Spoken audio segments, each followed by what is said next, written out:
Hello student, welcome back to my channel Ali Classes. After very long time, we are going to discuss about tissue of class 9. तो बिना देर के हम लोग देख लेते हैं। तो बायो में एक चैप्टर है टिश्यू, ठीक है, क्लास 9th का। तो हम लोग आज उसी पर डिस्कस करेंगे, ठीक है। First of all, study of tissue यानी कि टिश्यू के बारे में अध्ययन करना, टिश्यू के बारे में कुछ सीखना, टिश्यू से रिलेटेड क्या कहलाता है? हिस्टोलॉजी कहलाता है, ठीक है। यानी कि study of tissue, study of tissue तो क्या कहते हैं हम लोग कहते हैं histology, histology, okay. Histo means होता है टिश्यू और लॉजी का मतलब होता है स्टडी, ठीक है। लॉजी का मतलब होता है स्टडी। तो हिस्टो मीन्स हो गया टिश्यू और लॉजी का मतलब हो गया स्टडी, ओके। अब अगर दोनों को कंबाइन कर दिया जाए तो यहां से क्लियरली पता चल रहा है हिस्टोलॉजी यानी कि स्टडी ऑफ टिश्यू, ठीक है। तो टिश्यू के बारे में स्टडी करना, टिश्यू के रिलेटेड कुछ चीज को जानना, उसके बारे में नॉलेज गेन करना कहलाता है हिस्टोलॉजी, ओके। अब आगे बढ़ते हैं हम लोग। As you know that the group of cell, simply the group of cell is known as tissue. अगर बहुत ही सिंपल लैंग्वेज में कहा जाए तो बहुत सारा सेल मिल करके टिश्यू को फॉर्म करता है, ठीक है। जैसे फॉर एग्जांपल कि अगर कोई भी वर्क हुआ, जैसे स्कूल का ही कोई एग्जांपल ले लिया जाए, तो एक आदमी पूरे क्लास को टीचिंग नहीं करा सकता है, या फिर कोई भी एक आदमी पूरे स्कूल का फी कलेक्ट नहीं कर सकता है। तो होता क्या है कि डिफरेंट डिफरेंट वर्क को करने के लिए हम लोग ग्रुप बना लेते हैं, ठीक है। जैसे बहुत सारा टीचर का ग्रुप है, उनका काम है सभी बच्चों को पढ़ाना, और बहुत सारे ग्रुप का काम है फी को कलेक्ट करना। तो अलग अलग वर्क को करने के लिए एक ग्रुप हम लोग बना लेते हैं, क्योंकि एक सिंगल पर्सन जो है वो किसी भी वर्क को वेल डिफाइंड तरीका से परफॉर्म नहीं कर सकता है, ठीक है। तो उसी तरह से अगर एक ही सेल को सारा काम करना पड़े बॉडी के अंदर तो वो ढंग से कर नहीं पाएगा। तो होता क्या है कि बहुत सारा एक जैसा स्ट्रक्चर वाले सेल मिल करके एक ग्रुप बनाता है और वो किसी पर्टिकुलर फंक्शन को परफॉर्म करता है। समझा ना बात? पर्टिकुलर फंक्शन को परफॉर्म करता है। तो इसलिए हम लोग कहते हैं कि टिश्यू क्या है? A group of cell that are similar in structure. Again we repeat, a group of cells that are similar in structure and work together to achieve a particular function form a tissue, ठीक है। तो हम यहां पर लिख देते हैं a group of cells that are similar in structure,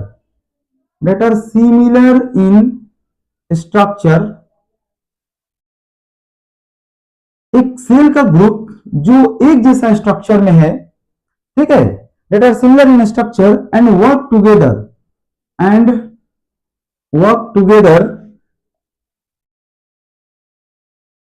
to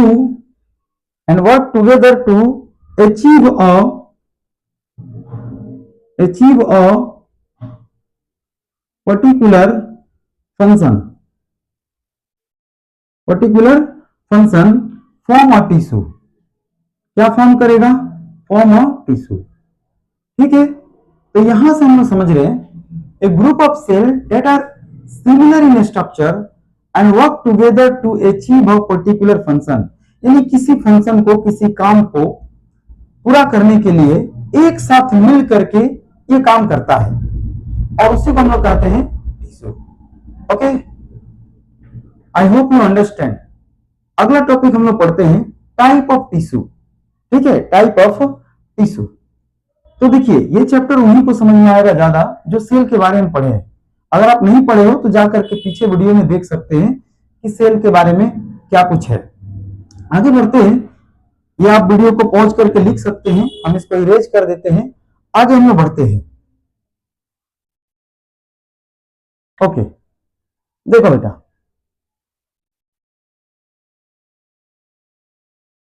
सोचो कि प्लांट हो या एनिमल हो, ये सभी का सभी टिश्यू से बना हुआ है, ठीक है, यानी कि सेल से बना हुआ है, और बहुत सारा सेल मिल गया तो हम कह सकते हैं कि टिश्यू से बना हुआ है। तो थोड़ा देर के लिए सोचो आप कि क्या प्लांट टिश्यू और एनिमल टिश्यू ये दोनों सेम होगा? प्लांट और एनिमल दोनों सेम तरह का टिश्यू से बना होगा? आंसर है नहीं। कारण क्या है? क्योंकि दोनों सेम टाइप ऑफ टिश्यू से नहीं बना हुआ है। जरा अगर आप सोचोगे तो आपको पता चलेगा कि सर प्लांट और एनिमल में काफी डिफरेंसेस है। एग्जाम्पल के लिए प्लांट जो है वो फोटोसिंथेसिस करके अपना फूड खुद ही प्रिपेयर कर सकता है, जबकि एनिमल नहीं कर सकता है। दूसरा अगर सोचा जाए तो प्लांट जो है वो अपने जगह से मूव नहीं कर सकता है, जबकि एनिमल एक जगह से दूसरे जगह मूव कर सकता है। इस तरह से कई सारे डिफरेंसेस जो है आपको देखने के लिए मिलेगा प्लांट और एनिमल के बीच में। तो जब प्लांट और एनिमल ये दोनों डिफरेंट डिफरेंट है तो जाहिर सी बात है ये दोनों अलग अलग टाइप के टिश्यू से भी बना होगा, ठीक है। तो यही रीजन है कि प्लांट टिश्यू अलग होता है और एनिमल टिश्यू जो है वो अलग होता है, ठीक है। ओके, तो पहले हम लोग किसी एक के बारे में बात कर लेते हैं। तो सबसे पहले हम लोग प्लांट टिश्यू के बारे में बात करते हैं, ठीक है। किसके बारे में? प्लांट टिश्यू के बारे में बात करते हैं। देखिए यहां पर प्लांट टिश्यू, तो बेटा प्लांट टिश्यू को हम लोग टू टाइप में क्लासिफाई कर देते हैं। कौन कौन सा है? देखिए आप, पहला हो गया आपका meristematic tissue, meristematic tissue, okay. और दूसरा हो जाता है permanent tissue, permanent tissue, permanent tissue. तो प्लांट टिश्यू को ब्रॉडली हम लोग टू टाइप में क्लासिफाई किए हैं। एक हो गया मेरिस्टेमेटिक टिश्यू और दूसरा हो गया परमानेंट टिश्यू, ठीक है।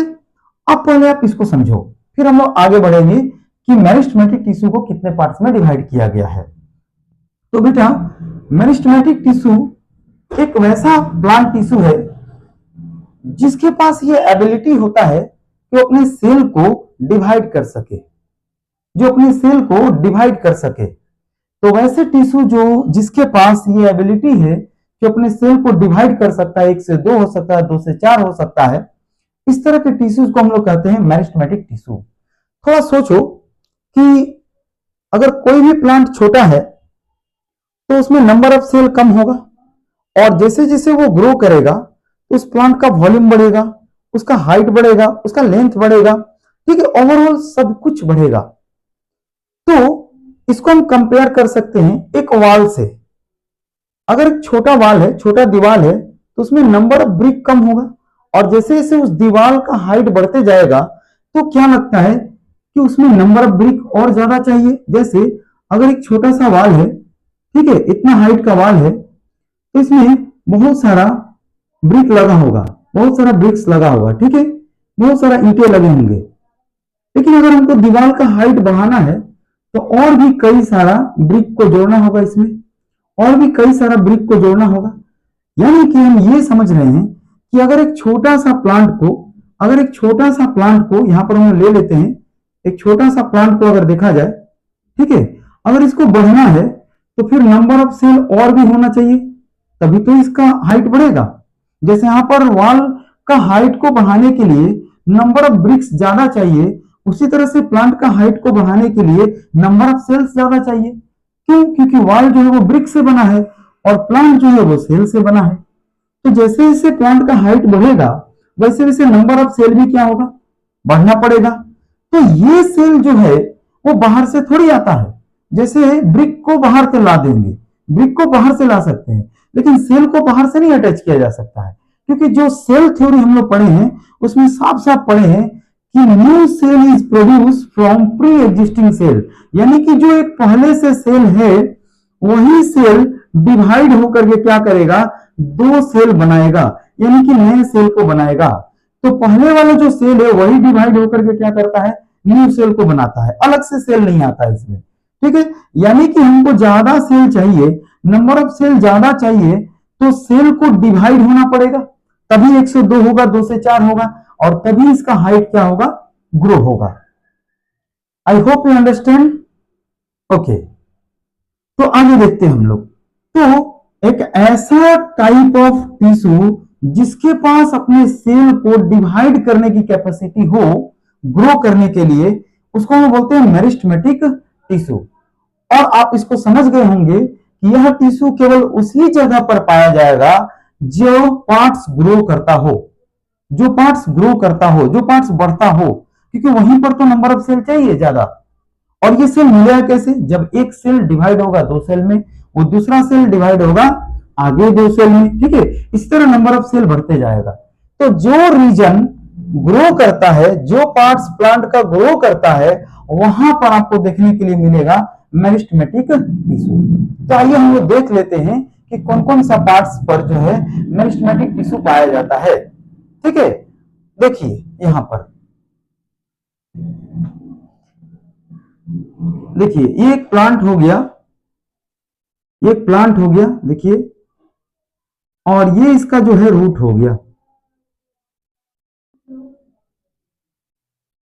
ठीक है। तो ये हो गया हमारा, इधर रूट हो गया, बहुत सारे रूट हो सकते हैं, ठीक है, ढेर सारे क्या है, ये सब रूट्स है, ठीक है, ये सब रूट्स, ठीक है। तो ये जो प्लांट आप देख रहे हो, इस प्लांट को, तो रूट का जो टिप है, ठीक है, ये रूट हेयर कहलाता है, ये सब रूट हेयर है, और ये क्या है, रूट का टिप है, ओके। ये भी क्या है, स्टेम का टिप है। लीफ भी हो सकता है, तो लीफ का भी टिप हो सकता है, ठीक है। देखो ये लीफ हो सकता है, ये लीफ का क्या हो सकता है, टिप हो सकता है, यानी सबसे एंड वाला पार्ट जो है। तो जो टिप को, इसको भी तो बढ़ना पड़ेगा, अगर इसका हाइट बढ़ेगा तो टिप क्या होगा, बढ़ते जाएगा, ठीक है। तो जो टिप है केवल वही बढ़ता है, ठीक है, ये ग्रो करता है, इसके नीचे वाला पार्ट ग्रो नहीं करता है, ठीक है, ये ग्रो करेगा। तो देखो यहां इस टिप के पास क्या होगा, जो भी टिप है, या तो रूट का टिप हो, या फिर स्टेम का टिप हो, या फिर लीफ का टिप हो, कोई भी टिप जो है, ठीक है, उसको वहां पर कौन सा मेरिस्टेमेटिक टिश्यू पाया जाएगा, तो इसको हम लोग बोलते हैं एपिकल मेरिस्टेमेटम या एपिकल मेरिस्टेमेटिक टिश्यू, ठीक है। तो यहां पर होता है टिप पर एपिकल मेरिस्टेमेटिक टिश्यू, ठीक है, ये मेरिस्टेमेटिक का टाइप है। तो ये रूट के टिप पर भी हो सकता है, स्टेम के टिप पर भी हो सकता है, या लीफ के टिप पर भी हो सकता है, ठीक है ना, क्योंकि ये सब ग्रो करता है, आगे की तरफ बढ़ता है। तो जो पार्ट्स भी ग्रो करता है वहां पर पाया जाता है एपिकल टिश्यू, ठीक है। अब देखो प्लांट का केवल टिप ही तो नहीं बढ़ेगा, केवल हाइट ही तो नहीं बढ़ेगा, प्लांट का मोटाई भी तो बढ़ेगा, उसका थिकनेस भी तो बढ़ेगा।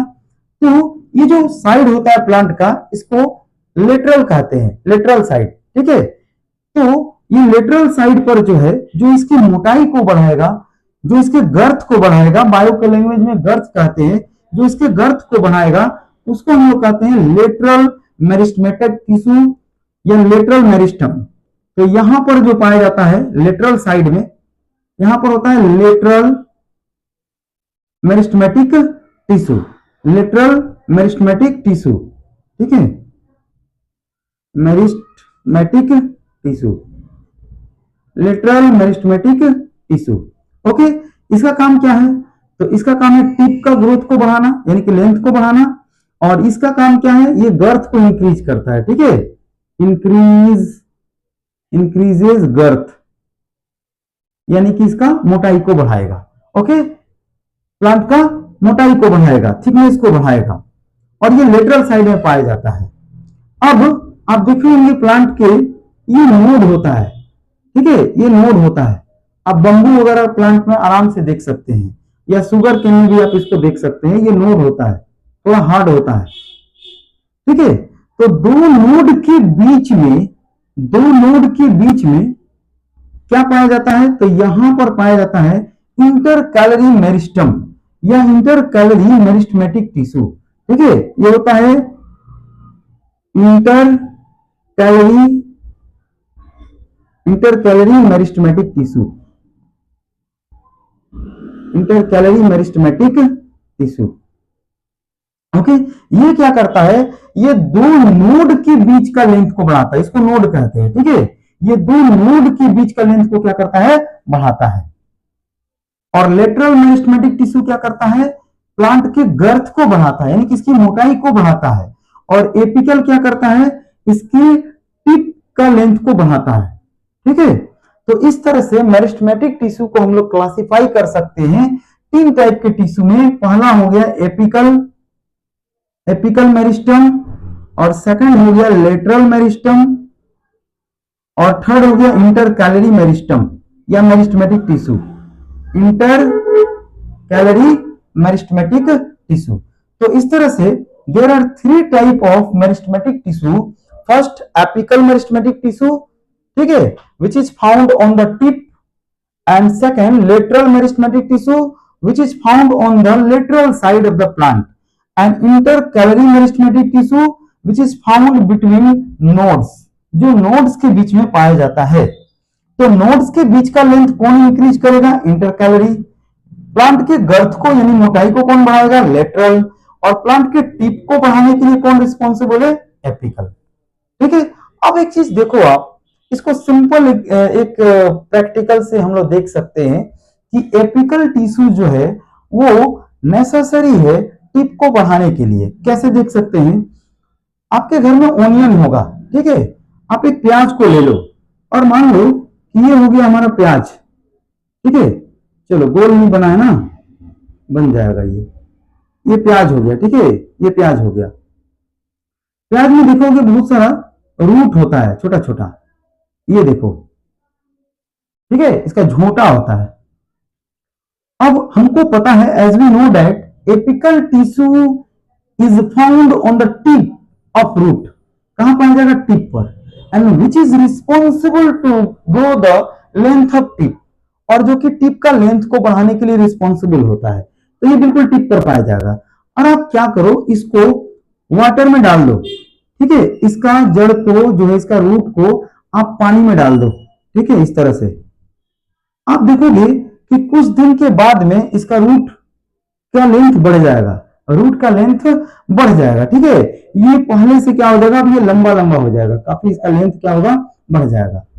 लेकिन इसी जगह पर अगर हम लोग एक दूसरा ओनियन को ले लेते हैं, एक दूसरा ओनियन को ले लेते हैं, और क्या करेंगे हम लोग, इसको, ये रूट हो गया, इसका रूट को काट देते, इसका टिप को कट कर देते हैं यहां से, और इसका टिप को अगर हम लोग कट कर दिए, यहां से कैंची से काट दिए, और अब इसको वाटर में हम लोग इमर्ज कर देते हैं, तो आप देखोगे कि ये नहीं ग्रो करेगा। ये क्लियरली दिखाता है कि टिप को ग्रो करने के लिए एपिकल टिश्यू का होना जरूरी है, क्योंकि इसके पास ये कैपेसिटी है कि अपने सेल को डिवाइड करे और रूट को ग्रो करा सके। और हम लोग जब इसको कट कर देते हैं टिप को, तो एपिकल टिश्यू खत्म हो जाता है, और जब ये नहीं रहेगा तो ये रूट देखोगे आप क्या नहीं बढ़ेगा। इसलिए टिप को बढ़ाने के लिए क्या जरूरी है, एपिकल मेरिस्टेमेटिक टिश्यू का होना जरूरी है, ठीक है। तो ये एक्सपेरिमेंट आप सिंपली घर में कर सकते हो। चलिए अब इसको हम डिफाइन कर लेते हैं कि एपिकल मेरिस्टेमेटिक टिश्यू क्या है, लेटरल मेरिस्टेमेटिक टिश्यू क्या है, और इंटरकैलरी मेरिस्टेमेटिक टिश्यू क्या है, ठीक है। तो बेटा हम लोग इसको पहले मिटा देते हैं, उसके बाद जो है हम लोग आगे लिखेंगे। देखिए, तो meristematic tissue, the meristematic tissue are those tissue having ability to cell division. जैसा कि हम अभी बताएं कि वैसे टिश्यू को कहते हैं जिसके पास अपने सेल को डिवाइड करने की एबिलिटी होती है, कैपेसिटी होती है, ठीक है, क्षमता होता है। तो meristematic tissue are those tissue having ability to cell division. It is found on those region of plant which grow. ये उस रीजन पे पाया जाता है, उस एरिया में पाया जाता है जो ग्रो करता है, क्योंकि इसके पास सेल डिवाइड होने की कैपेसिटी है, ठीक है। They are of three type. ये कितने टाइप का होता है, थ्री टाइप का होता है। पहला एपिकल मेरिस्टम या meristematic tissue, it is present on growing tip of stem root and increases the length. तो ये कहां कहां पाया जाता है, तो जैसा कि आपको बताएं, टिप पर पाया जाएगा स्टेम का या फिर रूट का, और ये क्या करेगा, उनका लेंथ को इंक्रीज करेगा। दूसरा होता है लेटरल मेरिस्टम या lateral meristematic tissue, it is present on lateral side, ठीक है, ये लेटरल साइड यानी कि जैसे ये प्लांट हो गया, ये कहलाएगा इसका लेटरल साइड, ठीक है, lateral side of stem and root. चूंकि रूट का भी गर्थ बढ़ाना है, रूट का भी मोटाई बढ़ता है, ठीक है, रूट का भी थिकनेस बढ़ता है, इसलिए जहां जहां थिकनेस बढ़ाने की जरूरत होगी वो बढ़ाएगा lateral meristematic tissue and increase the girth. Girth मतलब थिकनेस को बढ़ाएगा, ठीक है।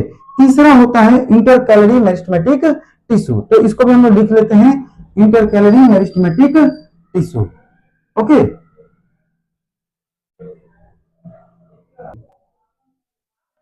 Intercalary meristematic tissue, it is present at internodes and increases the length between nodes। तो जैसा कि हम बताएं आपको फिगर में, ये दो नोड के बीच का लेंथ को क्या करता है, इंक्रीज करता है, ठीक है। It is present at internodes and increases the length between nodes, ठीक है। आगे हम लोग देखते हैं, जैसा कि अभी बताए थे कि प्लांट टिश्यू जो है, प्लांट टिश्यू जो है वो टू टाइप का होता है, एक मेरिस्टेमेटिक टिश्यू और दूसरा जो है होता है परमानेंट टिश्यू। तो अब हम बात करेंगे सेकंड टाइप का टिश्यू के बारे में, यानी कि परमानेंट टिश्यू के बारे में बात करेंगे। मेरिस्टेमेटिक टिश्यू हम लोग पढ़ लिए, अब बात करेंगे सेकंड टिश्यू के बारे में। वो क्या था, तो वो था परमानेंट टिश्यू, ठीक है, परमानेंट टिश्यू, ठीक है। आपको याद होगा प्लांट टिश्यू टू टाइप का था, एक था मेरिस्टेमेटिक टिश्यू और दूसरा था परमानेंट टिश्यू, ठीक है। तो मेरिस्टेमेटिक हम लोग कंप्लीट कर लिए, अब पढ़ रहे हैं हम लोग परमानेंट टिश्यू के बारे में। देखिए तो बेटा परमानेंट टिश्यू जो है वो कोई नया टिश्यू नहीं है, एक्चुअली मेरिस्टेमेटिक टिश्यू ही जो है बाद में बन जाता है परमानेंट टिश्यू। तो आप ऐसे सोचे इसको कि अगर कोई आदमी यंग है, कोई पर्सन यंग है, तो वो बाद में जैसे जैसे टाइम पास होगा, टाइम स्पेंड होगा, धीरे धीरे क्या होगा कि वो बूढ़ा होते जाएगा।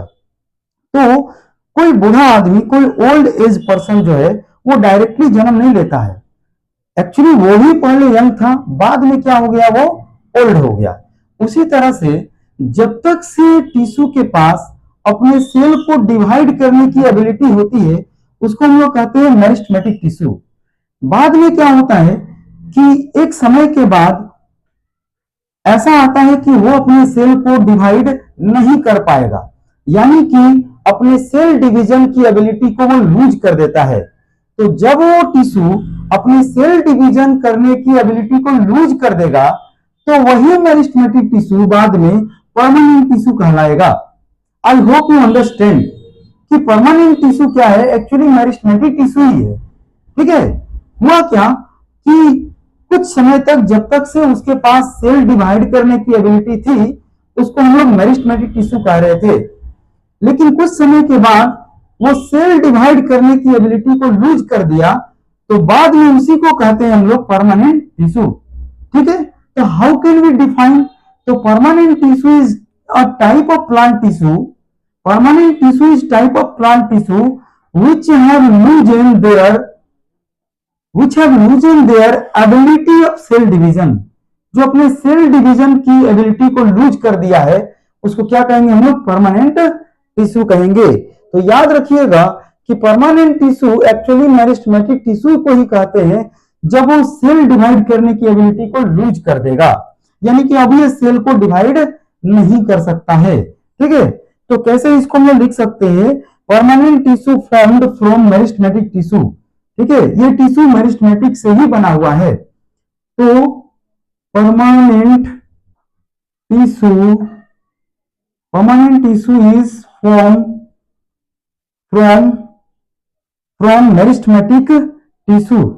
फ्रॉम मेरिस्टेमेटिक टिश्यू, ये किससे बना हुआ है, मेरिस्टेमेटिक टिश्यू से ही बना हुआ है। Permanent tissue is form from meristematic tissue, the cells in the tissue lose the ability, the cells in this tissue, the cell in this tissue lose the ability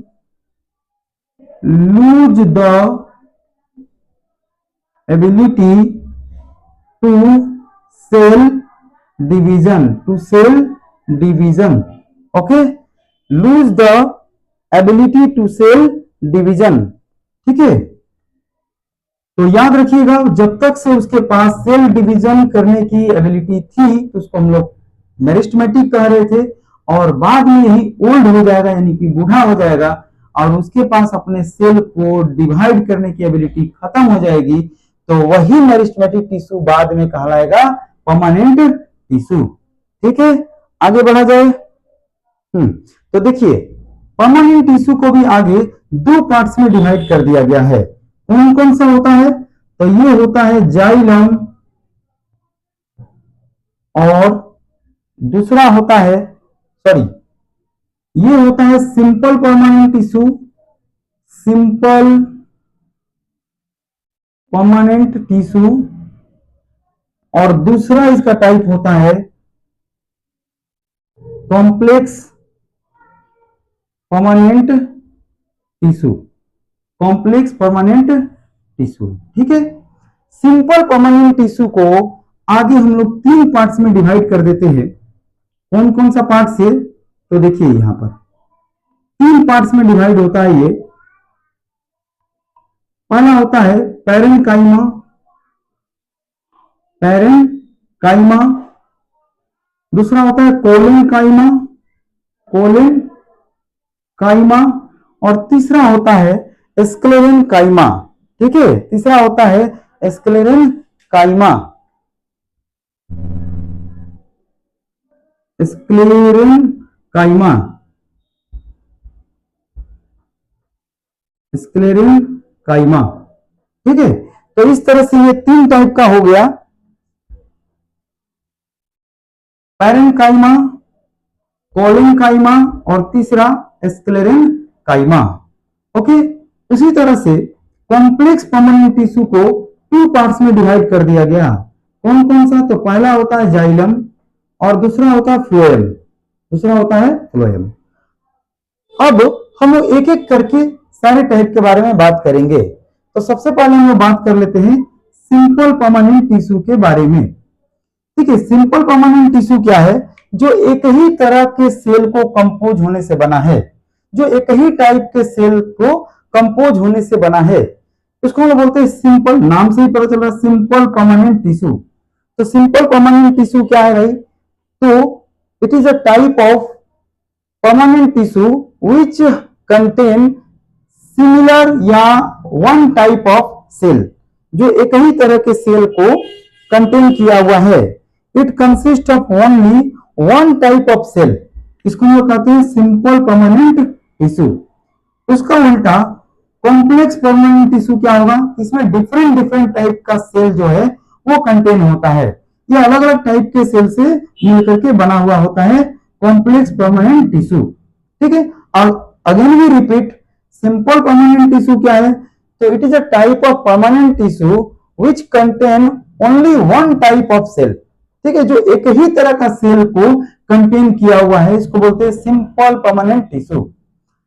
and simple permanent tissue are further classified into three type. ठीक है, कौन कौन सा? तो पहला parenchyma, second हो गया collenchyma और थर्ड हो गया स्क्लेरेनकाइमा। तो इसको हम डिटेल में देखेंगे, पैरेन्काइमा क्या है, कोलेनकाइमा क्या है और स्क्लेरेनकाइमा क्या है। ठीक है बेटा, तो आगे इसको हम पहले इरेज कर देते हैं, उसके बाद देखते हैं।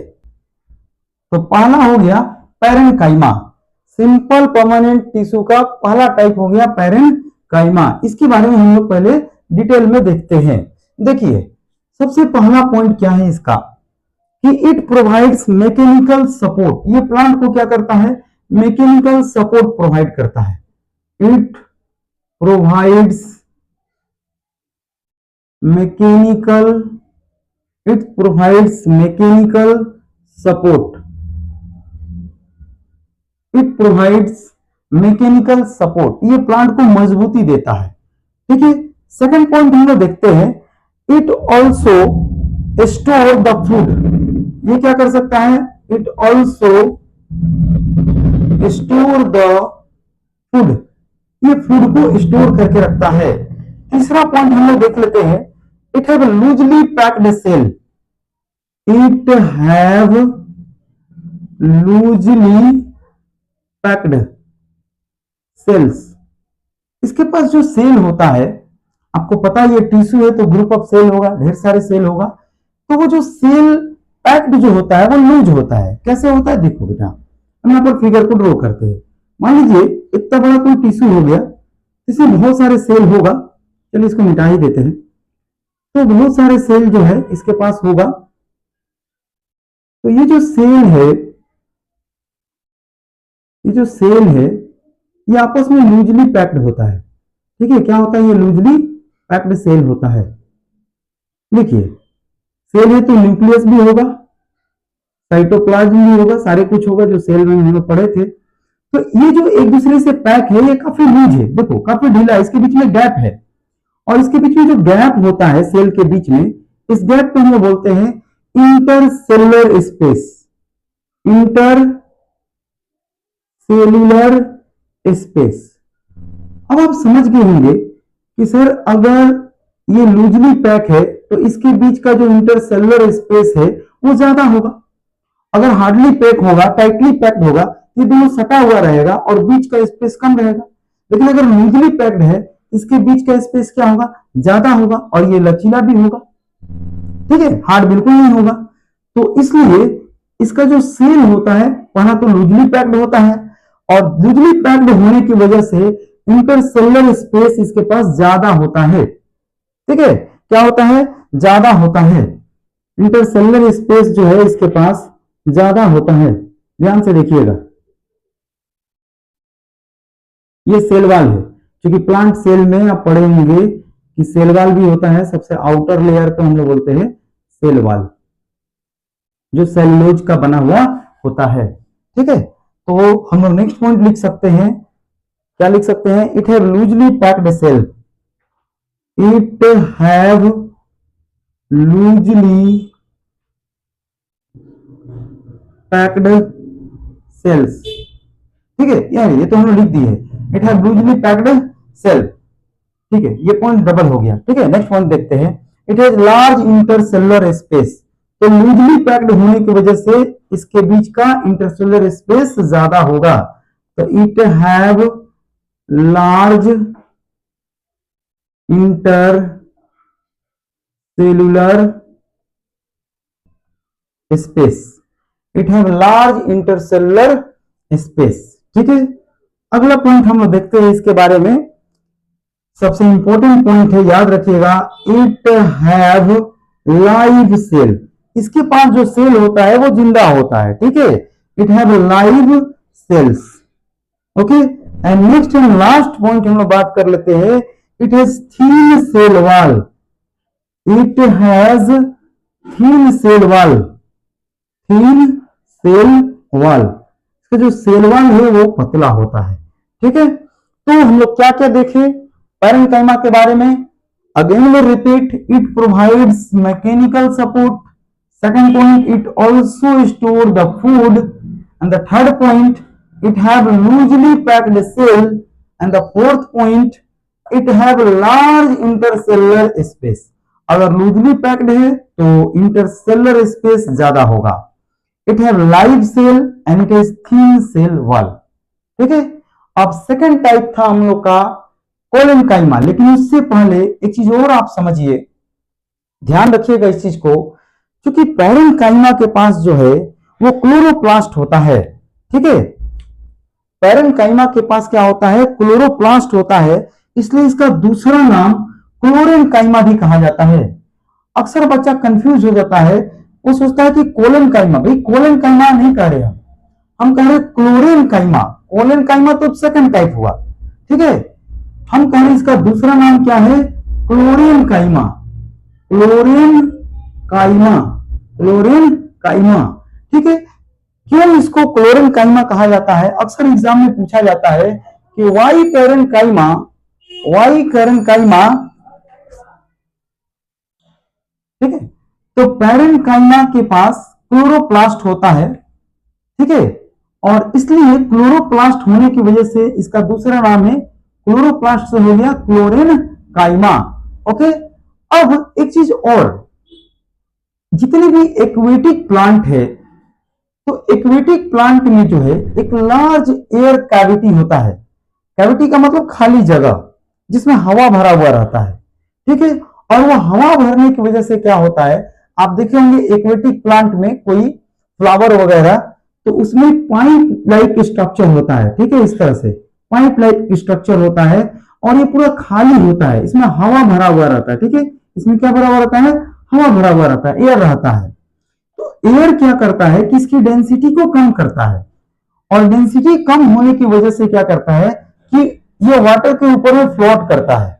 यानी कि हम ये कह सकते हैं कि in aquatic plant have a large air cavity, ठीक है। क्या होता है कि लार्ज एयर कैविटी होता है जो इसके डेंसिटी को कम करता है और ये उसको फ्लोट करने में हेल्प करता है, तैरने में हेल्प करता है।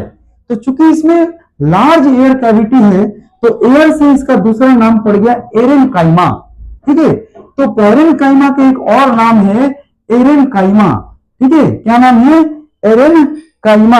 याद रखिएगा, इसको कहा जाता है एरेनकाइमा, एरेनकाइमा, ठीक है। इसका दूसरा नाम एक और हो गया एरेनकाइमा, एरेनकाइमा, ठीक है। तो अब हम इसको लिख लेते हैं कि इसको पेरेनकाइमा को क्लोरेनकाइमा क्यों कह रहे हैं और एरेनकाइमा क्यों कह रहे हैं, फिर आगे हम लोग बढ़ेंगे, ठीक है। देखिए, तो नोट करके आप ये दोनों नाम को भी लिख सकते हैं, क्योंकि एग्जाम में आपसे पूछा जा सकता है कि पेरेनकाइमा को क्लोरेनकाइमा क्यों कहा जाता है। हम बार बार कह रहे हैं कोलेनकाइमा नहीं, ये सेकंड टाइप हो गया क्लोरेनकाइमा। तो पेरेनकाइमा टिश्यू कंटेनिंग क्लोरोप्लास्ट, ठीक है। क्लोरोप्लास्ट क्या है आपको पता होगा, जो फोटोसिंथेसिस में हेल्प करता है, ठीक है, फोटोन को ट्रैप करने में। तो parenchyma tissue containing chloroplast is called chlorenchyma, ठीक है।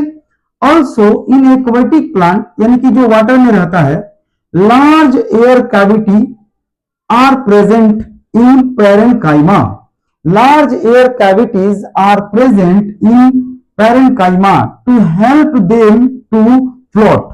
तो इसके अंदर पाइप जैसा होता है जिसमें हवा भरा हुआ रहता है और वो क्या करता है, फ्लोट करने में, तैरने में इसको हेल्प करता है। Such parenchyma is also called aerenchyma. तो एरेन कैविटी, एयर कैविटी होने की वजह से इसका दूसरा नाम पड़ गया एरेनकाइमा। तो वो ऑलवेज रिमेंबर कि पेरेनकाइमा का ही हम लोग क्लोरेनकाइमा भी कहते हैं, और लार्ज एयर कैविटी होने की वजह से इसको हम लोग एरेनकाइमा भी कहते हैं, ठीक है। अब हम लोग बात करेंगे सेकंड टाइप यानी कि कोलेनकाइमा के बारे में। चलिए सेकंड की बात करते हैं, कोलेनकाइमा, ठीक है। ये सेकंड टाइप का हम लोग का।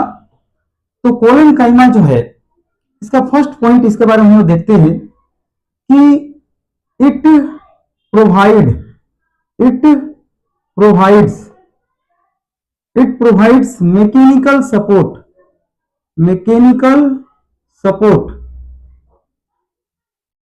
अभी हम लोग पेरेनकाइमा पढ़े थे, वो भी जो है मैकेनिकल सपोर्ट को प्रोवाइड करता है, ठीक है, लेकिन थोड़ा बहुत करता है। और कोलेनकाइमा भी जो है मैकेनिकल सपोर्ट प्रोवाइड करता है और साथ में जो है आपको फ्लेक्सिबिलिटी को ही प्रोवाइड करता है। एंड फ्लेक्सिबिलिटी आप देखे होंगे कि जब किसी ब्रांच को हम लोग टर्न करते हैं या पुल करते हैं तो वो नीचे की तरफ आता है और फिर छोड़ देते हैं तो वो ऊपर चला जाता है। यानी कि जो लचीलापन है प्लांट के अंदर, जो फ्लेक्सिबिलिटी होता है, जो लचीलापन होता है, वो किसकी वजह से होता है, तो बेटा वो कोलेनकाइमा की वजह से होता है, कोलेनकाइमा की वजह से होता है। अगर कोलेनकाइमा अगर नहीं होता तो जैसे ही आप ब्रांच को नीचे की तरफ पुल करते तो वो टूट जाता, ब्रेक हो जाता। लेकिन ऐसा नहीं होता है, बहुत हद तक क्या होता है कि वो लचीला होता है, नीचे की तरफ आता है, झुक जाता है। तो वो जो लचीलापन है, वो जो फ्लेक्सिबिलिटी है, वो आता है कोलेनकाइमा की वजह से, ठीक है। तो इसको याद रखिएगा, it provide mechanical support and flexibility. तो प्लांट में जो है फ्लेक्सिबिलिटी किसके वजह से होता है, तो आंसर है कोलेनकाइमा। दूसरा चीज हम लोग देखते हैं कि इसका जो सेल है, उसके कॉर्नर पर जो है थिक होता है, यानी कि वो मोटा होता है। देखिए ये सेल हो गया इसमें, ये लगभग सेल हो गया इसका, ठीक है। देखिए ये सेल हो गया इसका। इसमें क्या होता है कि पैरेन्काइमा के रिस्पेक्ट में अगर पैरेन्काइमा से कंपेयर किया जाए तो इसके बीच का स्पेस थोड़ा कम होता है, यानी पैरेन्काइमा में ज्यादा होता है लेकिन कोलेनकाइमा में उससे कम होता है, यानी कि होता है लेकिन कम होता है। यानी कि यहां पर कहेंगे कि लिटिल इंटरसेलुलर स्पेस, ये कह सकते हैं, ये बीच का स्पेस है, ध्यान दीजिए। और इसका जो कॉर्नर होता है सेल का वो थोड़ा मोटा होता है। क्या होता है? मोटा होता है, ठीक है, ये मोटा होता है। हर एक सेल का कॉर्नर पे क्या होता है? ये मोटा होता है। अब आप सोच रहे हैं कि ये क्यों? तो देखिए इसमें दो तरह का सब्सटेंस होता है जिसके जमा होने की वजह से इसका कॉर्नर क्या होता है? थिक होता है, ठीक है, ये सब थिक होता है। देखिए सेल का जो कॉर्नर होता है वो क्या होता है? काफी थिक होता है, मोटा होता है। किसके जमा होने की वजह से? तो वो है सेलुलोज और पेक्टिन नाम का सब्सटेंस होता है, ठीक है। क्या होता है? सेलुलोज और पेक्टिन नाम का सब्सटेंस के जमा होने की वजह से इसका कॉर्नर क्या होता है? काफी मोटा होता है। और मोटा होने की वजह से क्या होता है? मोटा होने की वजह से क्या होता है कि इसका बीच का जो स्पेस है वो कम हो जाता है, यानी कि इंटरसेलुलर स्पेस क्या होता है? वो कम हो जाता है। ये होता है लिटिल इंटरसेल्यूलर स्पेस। तो आपको समझ में आ गया होगा कि सेल का कॉर्नर जो है वो थिक होने की वजह से क्या होता है कि बीच का डिस्टेंस बहुत कम हो जाता है, बीच का गैप क्या होता है? वो कम हो जाता है। और ये थिक क्यों होता है? किसके जमा होने की वजह से हो जाता है ये थिक? तो सेलुलोज और पेक्टिन नाम के सब्सटेंस के जमा होने की वजह से इसका कॉर्नर जो है वो थिक हो जाता है। और जब ये थिक होगा तो दोनों के बीच का डिस्टेंस क्या होगा? कम होगा, स्पेस कम होगा। इसलिए क्या होता है कि हम लोग कहते हैं कि लिटिल इंटरसेलुलर स्पेस होता है। किसके? कोलेनकाइमा के सेल के बीच क्या होता है? लिटिल इंटरसेलुलर स्पेस होता है। तो याद रखिएगा पेक्टिन और सेलुलोज के जमा होने की वजह से इसका कॉर्नर थिक होता है और इसके वजह से बीच का स्पेस कम हो जाता है और हम लोग कहते हैं कि इसके बीच में लिटिल इंटरसेलुलर स्पेस होता है, ठीक है। तो याद रखिएगा ये दो सब्सटेंस कौन कौन सा है? तो सेलुलोज है और दूसरा है पेक्टिन, ठीक है। आगे देख लेते हैं हम लोग। सेल वॉल इज थिकेंड, अभी हम आपको बताएं, हम लिख सकते हैं cell wall is thickened due to, क्यों थिक हो जाता है? Due to deposition of cellulose and pectin, ठीक है। तो याद रहेगा कि पैक्टिन और सेलुलोज के जमा होने की वजह से इसका सेल वॉल काफी मोटा हो जाता है और जब मोटा हो जाएगा तो बीच का स्पेस घट जाएगा, ठीक है। तो ये सेलुलोज और पैक्टिन के जमा होने की वजह से, डिपोजिशन की वजह से इसका सेल वॉल थिक हो जाता है, ठीक है। थर्ड पॉइंट हम लोग लिख सकते हैं, इट हैज लिटिल इंटरसेल्युलर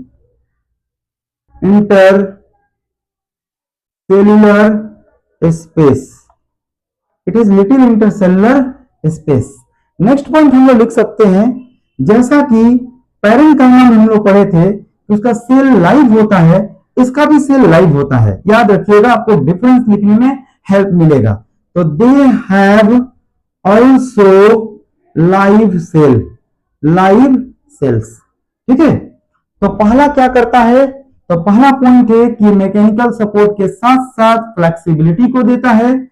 दूसरा, इसका सेल वॉल कॉर्नर पर थिक होता है सेलुलोज और पैक्टिन के जमा होने की वजह से, इसलिए इसका बीच का स्पेस घट जाता है। तो it is little intercellular space and they have also live cell like parenchyma, ठीक है।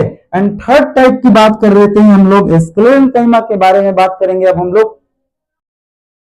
तीसरा टाइप है स्क्लेरेन्काइमा, ठीक है। तो देखिए इसमें इसका जो सेल है, it has long and narrow cells, इसके पास लंबा और थोड़ा पतला टाइप का सेल्स होता है, ठीक है। इस टाइप का इसके पास सेल्स होता है। दूसरा है कि इट कंटेन डेड सेल। अभी तक जो हम लोग पढ़ रहे थे, पैरेन्काइमा के पास लाइव सेल था, कोलेनकाइमा के पास भी लाइव सेल था, लेकिन स्क्लेरेनकाइमा का सेल जो होता है वो डेड सेल होता है। ठीक है। तीसरा पॉइंट है, it is no intercellular space. Actually होता क्या है कि इसका जो सेल है वो क्या होता है कि काफी टाइटली पैक्ड होता है, काफी टाइटली पैक्ड होता है। और टाइटली पैक्ड तो होता ही है, साथ में इसमें लिग्निन नाम का एक सब्सटेंस होता है जो जमा हो जाता है और इसको और क्लोज बना लेता है और हार्डली पैक्ड कर देता है। तो इसके यहां पर क्या जमा है, लिग्निन। तो लिग्निन के जमा होने की वजह से ये काफी क्लोज हो जाता है और हम कह सकते हैं कि इसके पास कोई इंटरसेलुलर स्पेस नहीं होता है। ठीक है। तो इसलिए थर्ड पॉइंट लिखा है, it is no intercellular space. ठीक है। तो पहला हम लोग क्या पढ़े कि इसका सेल नेरो और लॉन्ग होता है, दूसरा ये डेड सेल को कंटेन किया हुआ है, और तीसरा इसके पास कोई इंटरसेलुलर स्पेस नहीं होता है क्योंकि इसमें लिग्निन जमा होता है जिसकी वजह से ये काफी पैक्ड हो जाता है। ठीक है। और काफी पैक होने की वजह से ये हार्ड हो जाता है और स्टिफ हो जाता है। तो it make the plant part hard and stiff. तो जो प्लांट का पार्ट हार्ड होगा, जैसे कि स्टेम हो गया, वहां आप समझ लीजिए कि ये स्क्लेरेनकाइमा पाया जाएगा। ठीक है। जैसे कोकोनट हस्क हो गया, आप देखिए कोकोनट ऊपर से कितना हार्ड होता है, कितने भी इसको काटते हैं जल्दी कटता नहीं है। तो वो किसके वजह से, क्योंकि कोकोनट का ऊपर वाला जो हस्क होता है, ऊपर वाला जो पार्ट होता है, वो स्क्लेरेनकाइमा का बना हुआ होता है। The cell wall is so thick due to lignin, और लिग्निन के जमा होने की वजह से इसका सेल वॉल काफी मोटा हो जाता है। चलिए, तो अब हम लोग देख लिए कि पैरेन्काइमा क्या है, कोलेनकाइमा क्या है और स्क्लेरेनकाइमा क्या है। ठीक है। आगे हम लोग बात करेंगे कॉम्प्लेक्स परमानेंट टिश्यू के बारे में। ठीक है।